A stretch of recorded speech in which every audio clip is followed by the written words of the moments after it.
दोस्तों, मेरा नाम रुचिका गुप्ता है और ये घटना तब की है जब मैं अपनी कॉलेज की पढ़ाई को पूरा करने के बाद कोई अच्छी सी नौकरी की तलाश में थी। फिर उस दिन एक नौकरी ने मैंने बहुत सारे ऑफिस के चक्कर काटे, लेकिन मुझे कहीं भी ऐसा कोई जुगाड़ नहीं मिला जिसका फायदा उठाकर मुझे नौकरी मिल जाती। लेकिन फिर मैंने हार नहीं मानी और मैं वैसे ही लगी रही। फिर मैं अपने इस समय को बिताने के लिए एक स्कूल बस ऐसे ही अध्यापक की नौकरी करने लगी। लेकिन मैं उस स्कूल की नौकरी में संतुष्ट नहीं थी, क्योंकि वह मेरे काम के लिए नहीं था और मुझे उसके आगे भी कुछ करके एक अच्छी नौकरी करनी थी। वो मेरा एक सपना था। इसलिए मैं और मेरे घर वाले भी मेरे लिए कोई अच्छी नौकरी की तलाश में थे, क्योंकि वह मुझे बहुत अच्छी नौकरी करता हुआ देखना चाहते थे, जैसे किसी बैंक की नौकरी, किसी बड़ी कंपनी में नौकरी जिसको करने के बाद मेरा भविष्य अच्छा हो। दोस्तों, मुझे मेरे एक बहुत अच्छे अंकल हैं जो मेरे पापा के बहुत अच्छे दोस्त हैं और वह पंजाब में रहते हैं। उनका नाम करमचंद है और वह बहुत पैसे वाले हैं। दोस्तों, उनके बहुत से लोगों से बहुत अच्छी जान पहचान है। इसलिए मेरी मम्मी ने उन्हें एक दिन मेरी नौकरी के बारे में बात करके उनसे मेरे लिए कोई अच्छे काम करने के लिए कहा। फिर अंकल ने माँ को कहा कि हाँ ठीक है, मैं तनु को कोई भी अच्छी जगह पर नौकरी जरूर लगा दूंगा, क्योंकि एक प्राइवेट बैंक में मेरा एक बहुत अच्छा दोस्त है। इसलिए मैं अपने दोस्त से रुचिका की नौकरी के बारे में बात करता हूँ और मुझे उम्मीद है कि बहुत जल्द हो जाएगा। फिर करीब 4 दिनों के बाद अंकल का मेरे घर पर फोन आया और तब वो कहने लगे कि उन्होंने अपने उस दोस्त से मेरी नौकरी के बारे में बात की है और उनके उस दोस्त ने मुझे दिल्ली इंटरव्यू के लिए गुरुवार के दिन बुलाया है। अब मम्मी ने उनको जाने कहा, ठीक है, रुचिका गुरुवार के दिन दिल्ली अपने उस इंटरव्यू के लिए पहुंच जाएगी। लेकिन फिर मम्मी ने कुछ सोचकर उनको कहा कि एक जवान लड़की का अकेले इतनी दूर प्रदेश में जाना ठीक नहीं होगा। इसलिए अगर आपको समय हो तो आप ही इसके साथ चले जाएं। तब अंकल ने कहा कि मुझे तो इन दिनों बहुत काम है, इसलिए मैं इसके साथ नहीं जा सकता। लेकिन हाँ, मैं यहाँ से अपने उस दोस्त को फोन कर दूंगा और कोई चिंता की बात नहीं है, क्योंकि मैं इसका वहाँ का सभी का काम फोन पर बात करके करवा दूंगा। और अगर इस बीच मुझे थोड़ा सा भी समय मिला तो मैं कोशिश करके इसके साथ चला जाऊंगा। तब मम्मी ने उनको कहा कि ठीक है, जैसा आपको अच्छा लगे, लेकिन आप बस इसका काम जरूर करवा दो। फिर मंगलवार के दिन मेरे अंकल का फोन आ गया। उन्होंने मम्मी को कहा कि उनकी बात अपने दोस्त से हो चुकी है। मेरा इंटरव्यू बुधवार के दिन हो जाएगा और अब भी वो मेरे साथ दिल्ली चले जाएंगे।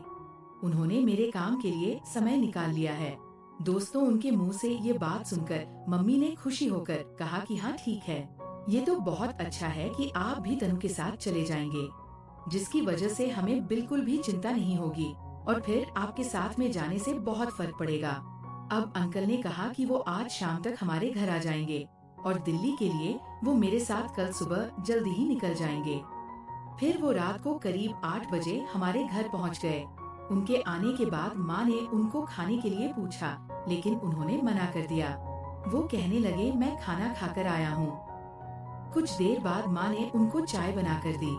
फिर हम सभी लोग साथ में बैठकर कुछ देर बातें करे रहे और उसी समय अंकल के लिए माँ ने बिस्तर लगा दिया और फिर हम सभी जाकर अपनी अपनी जगह सो गए।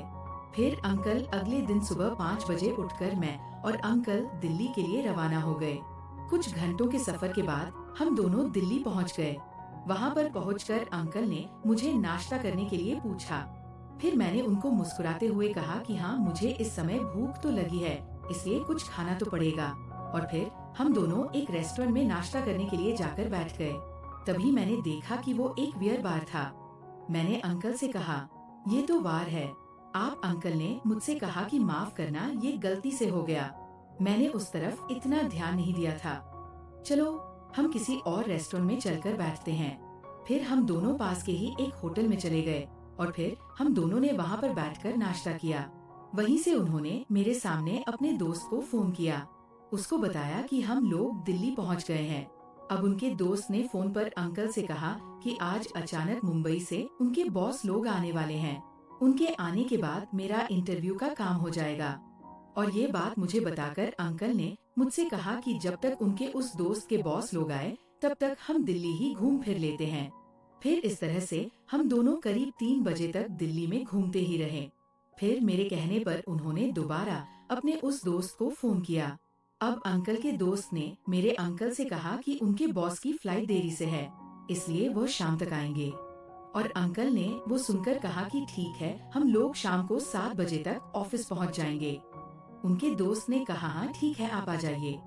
फिर जब शाम को एकदम ठीक समय 7 बजे अंकल मैं उनके दोस्त के ऑफिस पहुंचे, तब हमें पता चला कि वह उस समय वहाँ पर नहीं था।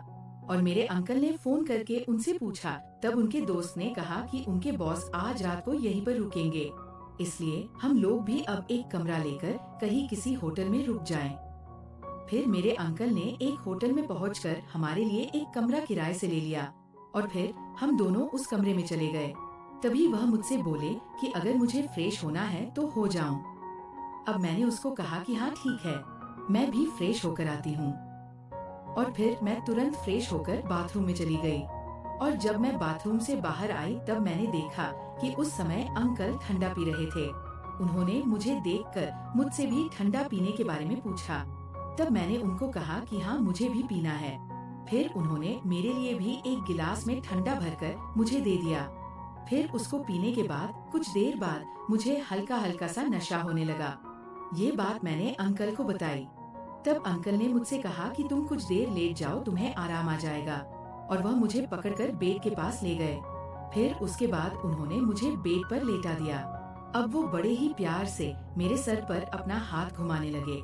फिर मैंने कुछ देर बाद महसूस किया, अब धीरे धीरे उनका हाथ मेरे गालों पर आ चुका था और अचानक उन्होंने मुझे एक बार छू लिया।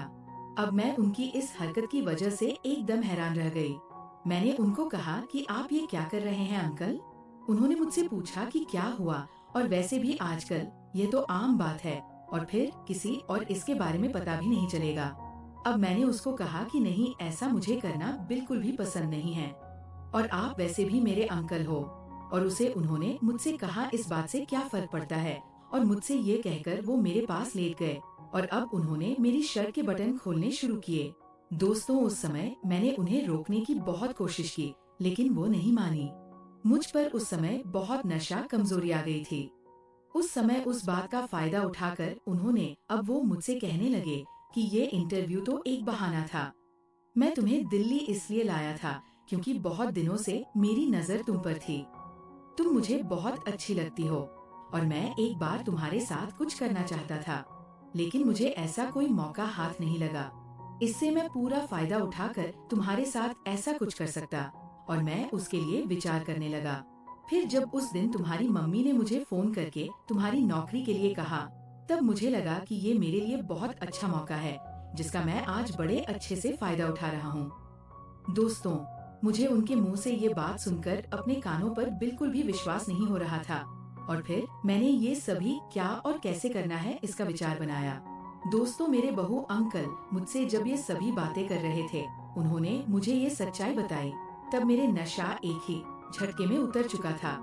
मैं अब अपने पूरे होश में आ चुकी थी, लेकिन मेरे बिल्कुल भी समझ में नहीं आ रहा था कि अब उस समय क्या करूं।